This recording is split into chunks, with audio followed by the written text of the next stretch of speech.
மதுரையின் மெத்தென்ற பீத்து போட்ட பரோட்டா, விருதுநகரின் பொரித்த பரோட்டா, செங்கோட்டை கோழிக்குழம்பு பரோட்டா என விதவிதமாக வாயூர பேச வைக்கும் பரோட்டாவின் சுவை எப்போதுமே அலாதிதான். ஆனால் பரோட்டா ருசியை அறிந்த அளவுக்கு அதன் பக்க விளைவுகள் எதுவும் யாரிடமும் பிரபலமாகாமல் இருப்பது இன்று வரை ஆச்சரியமளிக்கும் ஒன்று. பரோட்டாவால் ஏற்படும் பகீர் பாதிப்புகளை பற்றி அலசுகிறது இன்றைய சிறப்பு பார்வை.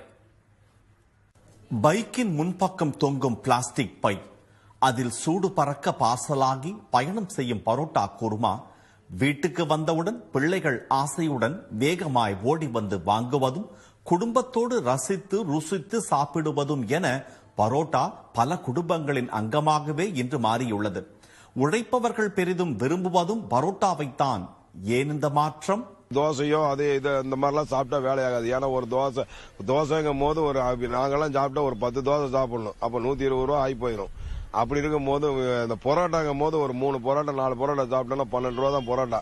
சால்னா ஊத்தி கூட சாப்பிட்டேன்னு சொன்னா கிட்டத்தட்ட ஒரு 4-5 மணி நேரம்னால மைலேஜ் நிற்கும். நல்லா ஹெவியான ஒர்க் செய்யலாம். ஹெவியான வேலைகள் செய்யும் போது நல்ல ஆரோக்கியமா இருக்கும். பரோட்டா உருவான வரலாறு வினோதமானது. 2ஆம் உலகப் போர் காலகட்டத்தில் போர்க்களத்தில் குதிரைகள் நீண்ட நேரம் பசி தாங்குவதற்கான உணவாகவே அது தயாரிக்கப்பட்டிருக்கிறது. ஆனால் மனிதர்களின் பசி தாங்குவதற்கான ஒன்றாக அது மாறிப்போனதுதான் விசித்திரம். பரோட்டா சுவைக்கு பெண்கள் பலர் அடிமை. ஆனால் அது அவர்களுக்கு செய்யும் கெடுதல்கள் ஒன்றல்ல, இரண்டல்ல, ஏராளம். ஒரு பாலிசிஸ்டிக் ஓவேரியன் டிசீஸ் சொல்லுவோம். அதாவது ஓவரியில சின்ன சின்ன சின்ன சின்ன நீர்க்கட்டிகள் மாதிரி வரது. இது லேடிஸ் மத்தியில இந்த ஜெனரேஷன்ல ரொம்பவே காமன். என்ன பிரச்சனைன்னு கேட்டீங்கன்னா, மென்சஸ் நார்மலாவே இருக்காது. 3 மாசத்துக்கு இருக்கும், 2 மாசத்துக்கு இருக்கும், இல்ல மென்சஸே இல்லாம இருக்கும். 5 மாசத்துக்கு ஒரு தடவை மாத்திரை எடுத்தா தான் வரும். பாத்தீங்கன்னா ஸ்கின் எல்லாமே சிலர் பாத்தீங்கன்னா ரொம்ப திக்கா இருக்கும். அதாவது ஆண்கள் மாதிரி ஸ்கின் திக் ஆயிடும். பிளஸ் கழுத்துல எங்க முதுகு பகுதியில கருப்பு பிளாக் பிக்மெண்டேஷன் வரும். கழுத்துல ஒரு மாதிரி கருப்படைஞ்ச மாதிரி இருக்கும். ஃபேஸ்ல முடி வளருதல், ஆண்களுக்கு இருக்கிற மாதிரி சின்னதா மீச வருது, ஃபேஸ்ல முடி வருது, ஹிர்சூட்டிசம்னு சொல்லுவோம். இந்த பிரச்சனையும் வரும். சோ உடல் பருமன்ல ஆரம்பிச்சு மலட்டுத்தன்மை வரைக்கும் கொண்டு போற அளவுக்கு பரோட்டா அவ்வளவு ஒரு டேஞ்சரஸான ஒரு விஷயம். தொடர்ந்து பரோட்டா சாப்பிடுவோருக்கு கலோரிகள் அதிகரிப்பால் இன்சுலின் குறைபாடு ஏற்படலாம். இதனால் சர்க்கரை நோய் வேகமாக தாக்கும். மைதா மாவினை வெள்ளையாக்க சேர்க்கப்படும் ரசாயனங்கள் ஹேர் டைகளில் சேர்க்கப்படுபவை. இவற்றால் ஒவ்வாமை முதல் மாரடைப்பு வரை ஏற்படக்கூடும். அத்தனைக்கும் மேலாக படையெடுக்கின்றன விதவிதமான புற்றுநோய்கள். உணவு குழாயில அடினோ கார்சினோமாங்கிற புற்றுநோய் 15 வருஷத்துக்கு முன்னால நம்ம அவ்வளவா இந்தியாவில் பார்க்கல. ஆனா இப்போ அந்த அடினோ கார்சினோமாங்கிற உணவுக்குள்ள புற்றுநோய் இன்னைக்கு ரொம்ப அதிகமாகிட்டு இருக்கு. அதனால மதுபானம் அறிஞ்சாதான் கல்லீரல் பாதிப்பு இல்ல. இந்த புரோட்டா சாப்பிடுறவங்களுக்கு ஃபேட்டி லிவர் கல்லீரல் சுருக்கம் ஏற்பட்டு அதனால வரக்கூடிய புற்றுநோய்கள் அதிகமா இருக்கு. இந்த வயிற்றில் வரக்கூடிய 3 வகையான புற்றுநோய்கள் வர்றதற்குமே இந்த புரோட்டா ஒரு காரணமாக உண்டு. நகரங்களில் துவங்கி நெடுஞ்சாலைகளில் பரவி கிராமங்களிலும் கால் பதித்துவிட்டன பரோட்டா கடைகள்.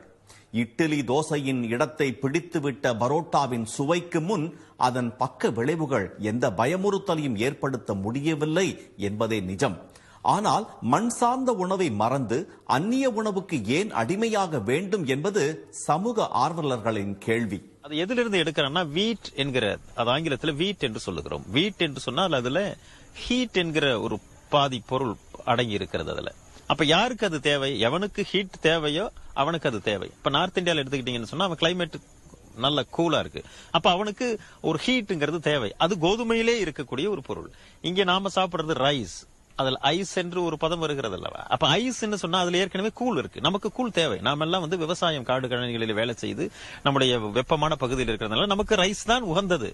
அப்ப எங்கேயாவது அமெரிக்காக்காரன் பழைய சோறு சாப்பிட்டிருக்கான்னு நீங்க கேள்விப்பட்டிருக்கீங்களா? அவன் சாப்பிடுறது இல்ல. நீங்க ஏன் வேற அந்நிய ஃபுட்டுக்கு அடாப்ட் ஆகுறீங்க?